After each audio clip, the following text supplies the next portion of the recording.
ప్రశాంతత, కామ్నెస్ అంటే నిజానికి భగవంతుడి చేయి పట్టుకోవడం.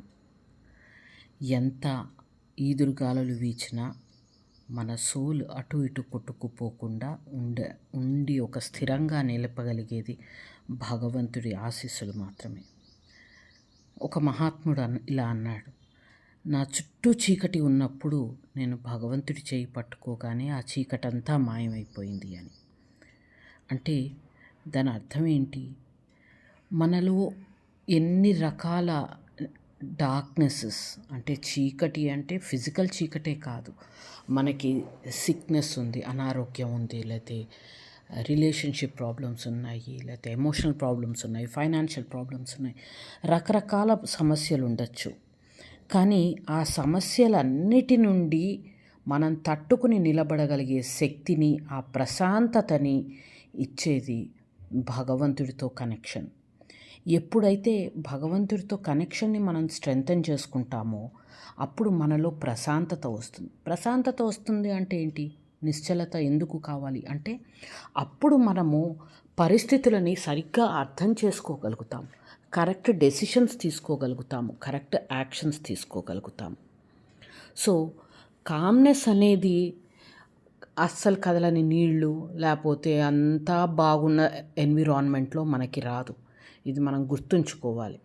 అంతే కదా, అన్నీ బాగుంటే అప్పుడు మనకి ప్రశాంతత, నిశ్చలత అవసరమే పడదు. దాని గురించి ఆలోచించలేము. మనం ప్రశాంతతని, నిశ్చలతని ఎప్పుడు సాధన చేయాలి, ఎప్పుడు మనకు అది లభిస్తుంది అంటే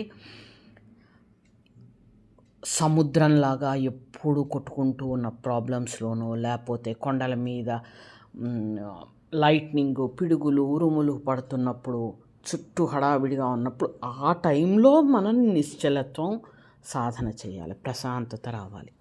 so calmness is always attained in problems. ఎప్పుడైతే అన్ని పరిస్థితులని ఎదుర్కొని పోరాడగలిగే స్థిరత్వము, శక్తి మనకి ఉంటాయో భగవంతుడి దయతో, అప్పుడు మనలో కామ్నెస్ వస్తుంది.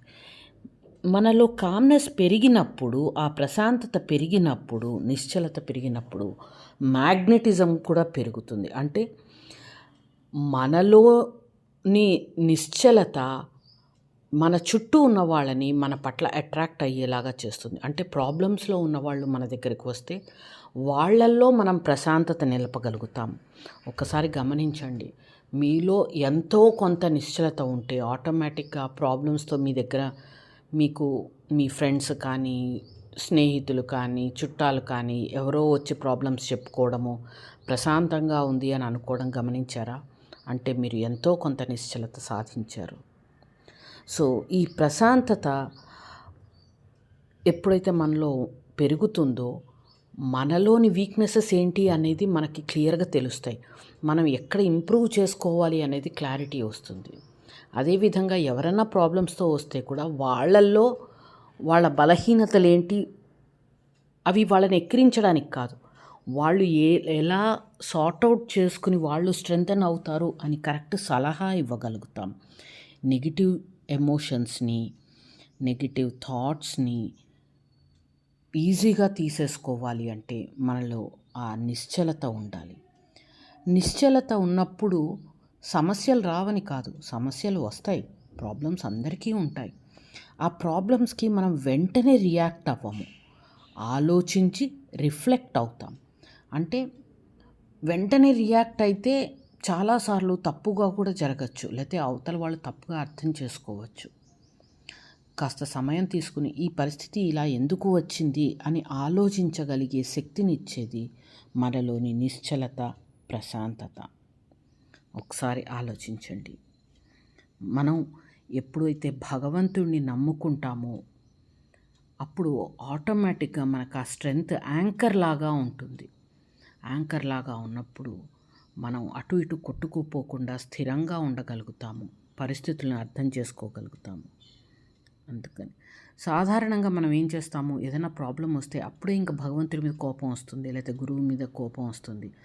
ఇంత పూజలు చేసినా, ఇంత ధ్యానాలు చేసినా మనకు ప్రాబ్లమ్స్ వచ్చాయి అని తిట్టుకుంటాం.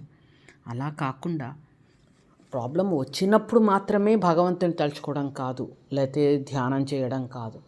ముందు నుంచి స్ట్రెంగ్తన్ చేసుకుంటూ ఉంటే ఆ కనెక్షను ప్రాబ్లం వచ్చినప్పుడు ఈజీగా దాన్ని దాటగలిగే శక్తి మనలో లభిస్తుంది.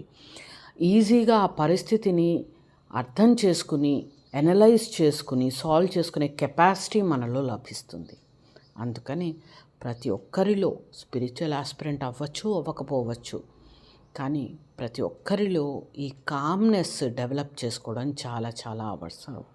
నిశ్చలత, స్థిరత్వము, ప్రశాంతత మనం ఏ పేరుతో పిలుచుకున్నా సరే ఇంటర్నల్గా ఆ కామ్నెస్ ఉండాలి.